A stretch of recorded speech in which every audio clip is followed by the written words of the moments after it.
All right, we're back for week 2. Today we're going to talk about combining 2 chords to harmonize a song, how to hear when those chord changes should happen, and I'll give you a couple more kids songs to practice with your kids. So just a quick review. Last week we learned the D chord and the A chord, and we talked about ways to strum.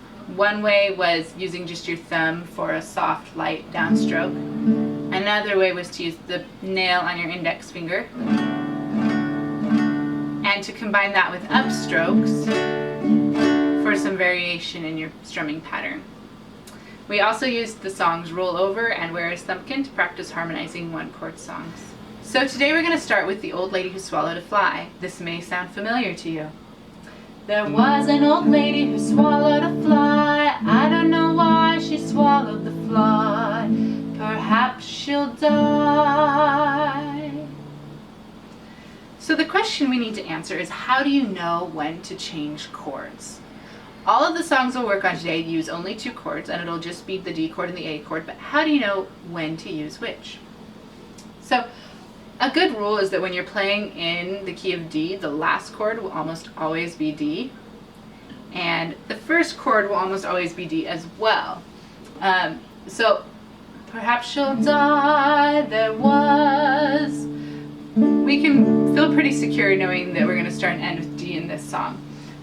But as far as when to change to the A chord in the middle, we need to be able to hear that. So playing and singing slowly will give us a good way of figuring it out. There was an old lady who swallowed a fly. I don't know why. You can hear that I don't know why. That note is not in this chord. So change to our A chord. I don't know why she swallowed the fly. Much better. Perhaps she'll die. You can hear that die is not in this chord. So we're back to the D chord. Die. Now if your musical ear didn't lead you there immediately, you can break down the chords even more. There was.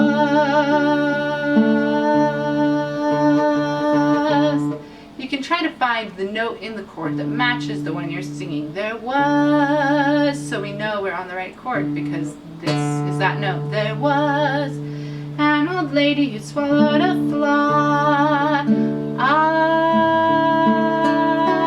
I'm singing I strum through the chords, but none of those are the note that I'm singing I on. So we switch to the A chord. I don't know why she swallowed the fly. There was our note. I don't know why she swallowed the fly. Perhaps she'll die. Die isn't any of those notes in that chord, so we switch back to the D chord. Da, perhaps she'll die. There it is. There was an old lady who swallowed a spider that wiggled and wriggled and tickled inside her. She swallowed the spider to catch the fly. I don't know why she swallowed the fly. Perhaps she'll die. There was an old lady who swallowed a bird. How absurd to swallow a bird. She swallowed the bird to catch the spider. She swallowed the spider to catch the fly. I don't know why she swallowed the fly. Perhaps she'll die. All right. Are you going to sing with us, Gummy? Yes. All right. Well, come over here a little closer to me and let's sing the rest of it. There was an old lady who swallowed a cat. Fancy that, to swallow a cat. She swallowed the cat to catch the bird. She swallowed the bird to catch the spider. She swallowed the spider to catch the fly. I don't know why she swallowed the fly. Perhaps she'll die. One question you may have is why the D chord and the A chord? Last week I mentioned that the key of D is usually a good key for children to sing in.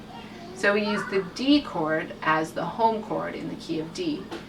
Now, in any key you sing in, the 2 most common chords you'll use will be what we call the 1 chord and the 5 chord.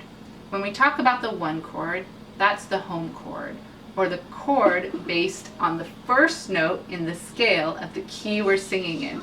So in the key of D, that means the D chord. The second most common chord is going to be the 5 chord. And in the key of D, that is the A chord. So So how do we figure that out? We know that the musical alphabet is A through G, and then it repeats itself. So if we're in the key of D, we go D, E, F, G, A. And that's our 1 chord D and our 5 chord A. So let's say you've looked up some chords somewhere else and you want to do this in a different key. Let's say you're going to do it in the key of A instead. You start on A, B, C, D, E. You're going to be using the A chord and the E chord. Let's try this with one more 2-chord song. We're going to use one that's really popular around here, The Wheels on the Bus.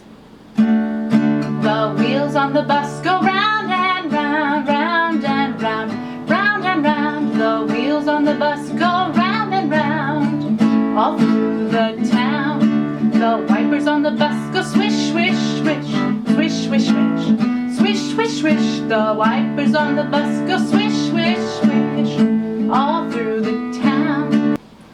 Using the same method that we used with the old lady who swallowed a fly, let's see if we can go through this slowly and hear when the chord changes should happen. The wheels on the bus go round and round, round is not in that chord, so we go to the A chord. Round and round, round is not in that chord, so we go to the next chord. Round and round, the wheels on the bus go round and round. All is not in that chord, so we go to the A chord. All through the town. So your goal this week is just to use those 2 songs to train your ear to hear when what you're singing is in the chord you're playing on the guitar and when it's not. Next time we'll be back with a list of 2-chord songs, as well as a video answering the question, how do I find my starting pitch for the melody I'm singing? Until next time, I hope you have a good week.